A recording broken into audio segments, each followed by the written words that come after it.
Breaking news Tej ಪ್ರಭು breaking news Tej ಪ್ರಭು ನ್ಯೂಸ್ಗೆ ಸ್ವಾಗತ.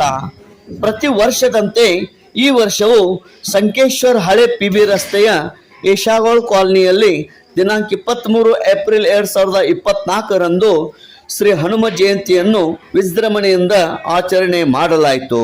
ಮೊದಲಿಗೆ ಮುಂಜಾನೆ ಅಭಿಷೇಕ, ಮಹಾಪೂಜೆ, ಅಲಂಕಾರ ಹಾಗೂ ಜನ್ಮಕಾಳ ಉತ್ಸವವನ್ನು ಮಾಡಲಾಯಿತು. ಬರ್ಜಿಯವರ ಅಮೃತ ಹಸ್ತದಿಂದ ಶ್ರೀ ಹನುಮ ಮೂರ್ತಿಯ ಮಹಾಪೂಜೆ ನೆರವೇರಿತು. ಅದೇ ರೀತಿ ಏಷಾಗೋಳ್ ಕಾಲನಿಯಲ್ಲಿರುವಂಥ ಎಲ್ಲ ನಿವಾಸಿಗಳು ಹಾಗೂ ಭಕ್ತಾದಿಗಳು ಆಗಮಿಸಿ ದರ್ಶನ ಪಡೆದುಕೊಂಡರು. ಶ್ರೀ ಹನುಮ ಜಯಂತಿ ಉತ್ಸವವನ್ನು ಅತಿ ಭಕ್ತಿಯಿಂದ ಮತ್ತು ಅತಿ ಆತ್ಮೀಯತೆಯಿಂದ ಆಚರಣೆ ಮಾಡಲಾಯಿತು. ಅನೇಕ ಭಕ್ತಾದಿಗಳು, ಸಂಕೇಶ್ವರ ನಾಗರಿಕರು ಆಗಮಿಸಿದ್ದರು. ನಂತರ ಮಧ್ಯಾಹ್ನ 11 ಗಂಟೆಯಿಂದ ಮಹಾಪ್ರಸಾದವು ವಿತರಣೆ ಮಾಡಲಾಯಿತು. ಸಾವಿರಾರು ಭಕ್ತಾದಿಗಳು ಆಗಮಿಸಿ ಮಹಾಪ್ರಸಾದವನ್ನು ಸ್ವೀಕರಿಸಿದರು. ಅದೇ ರೀತಿ ವೀರಶೈವ ಸಮಾಜದ ಅಧ್ಯಕ್ಷರಾದಂಥ ಅಪ್ಪಾಸಾಹೇಬ್ ಸಿರಿಕೋಳೆಯನ್ನ, ಪುರಸಭೆ ಸದಸ್ಯರು ಆದಂಥ ಸುನಿಲ್ ಪರ್ವತರಾವ್, ಅನೇಕ ಗಣ್ಯಮಾನ್ಯರು ಆಗಮಿಸಿದ್ದರು.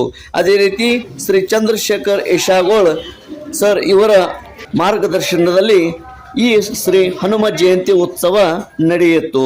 Shri Chandrashekhar Eshagol traders, Eshagol tyres, Eshagol tyre house, Eshagol colony, ಹಳೆ PB ರಸ್ತೆ, ಸಂಕೇಶ್ವರ್ ಅತಿ ಭಕ್ತಿಯಿಂದ ಮತ್ತು ಯಶಸ್ವಿಯಾಗಿ ಶ್ರೀ ಹನುಮ ಜಯಂತಿ ಉತ್ಸವ ಕಾರ್ಯಕ್ರಮ ಜರುಗಿತು.